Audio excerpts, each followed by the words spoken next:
Welcome back to Art, everybody. And today I'm very excited to be introducing Keith Haring. Keith is an amazing 80s iconic artist who sadly passed away well before his time in the 90s. But his work remains today and his images are easily recognizable today. You've probably seen some of his images around on t-shirts or on posters. Keith started off as a student of commercial art, which is like a graphic design student, and he didn't like it. He wanted to become an artist in his own right. So he moved to New York City, where he took the subway and he would jump off the train when he saw blank black billboards that hadn't got ads on them yet. He'd take out his white chalk and start drawing.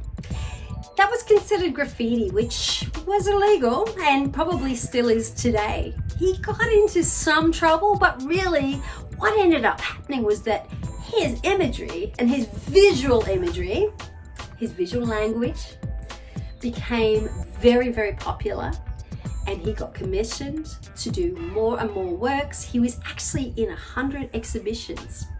That's a lot. Keith developed his own visual imagery or visual language. Now, what's visual language, you ask? Think about the Egyptians and the hieroglyphics. What was the purpose of the hieroglyphic? It was to tell a story. What's the purpose of Keith's images? To tell a story. You can see the passion from the 80s, the dancing, the disco, the colors. The 80s were all about excess, and the 80s were about fluorescent colors and bright colors. He stripped away the detail and he left you just with the outside. He uses these movement lines to depict movement. These images aren't stagnant. They have lots of energy, they have lots of movement, and he does this by changing the poses of his people and using these movement lines. They look like they're dancing. Let's have a look at some of his work and let's see what we are going to do today. Keith Haring was born in 1958 in Pennsylvania, USA. He was heavily influenced by Walt Disney cartoons. The radiant baby or crawling infant became his most recognized symbol, and he used it as his tag. He liked to incorporate the public into his work, simplifying people, dogs, babies, hearts, and even flying saucers. His later work often addressed political and social themes. Haring used his art to relay his message of love and acceptance. Now we're going to draw our very own Haring character, starting with a stick figure. I've included one I did in marker so that you can see it. After you have drawn your stick figure in pencil, you will go around it with a marker and then erase the pencil.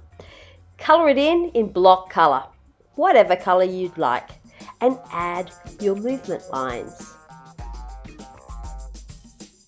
If you are feeling comfortable with a single figure, try drawing more than one.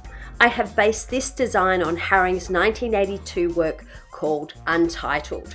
It shows two figures with a radiant heart love motif.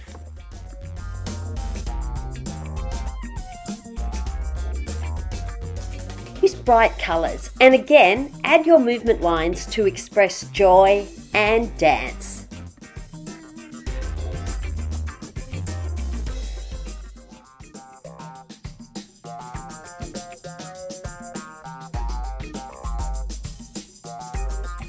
Are you as excited as I am to be starting this project? I can't wait to see the results. Let's get started.